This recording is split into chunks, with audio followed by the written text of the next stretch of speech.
संसार फूल से मर को सुआ देख लिभायो, और मारी चेंच निकली रुई फिर पीछे पछतायो। जैसे एक सेमर के पेड़ पर आम जैसा फूल लगता है और सुआ उसको आम समझता है, लेकिन उसके बाद उसमें रुई निकलती है तो पछताता है। ऐसे ही संसार है।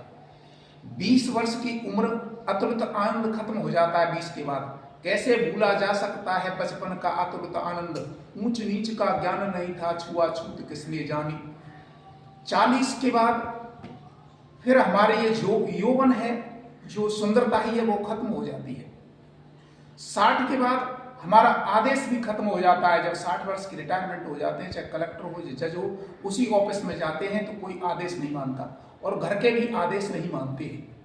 और 60 के बाद हमारे ख्वाब खत्म हो जाते हैं कि हम ये दिल्ली वो बनवाएंगे, और ख्वाब उसके इंसान के सभी खत्म हो जाते हैं। क्यों?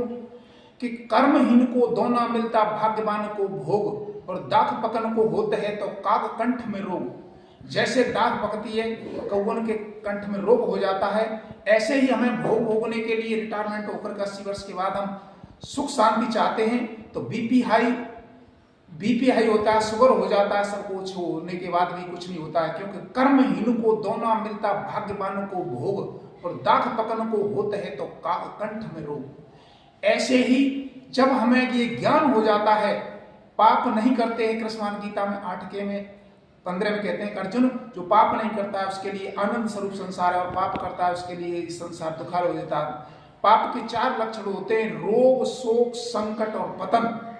आनंद सिंध मध्यता बासा, बिन जाने कसमर्द प्यासा। पाप नहीं करता है उसके लिए संसार आनंद स्वरूप हो जाता है, और पाप करता है उसके लिए दुखालय हो जाता है।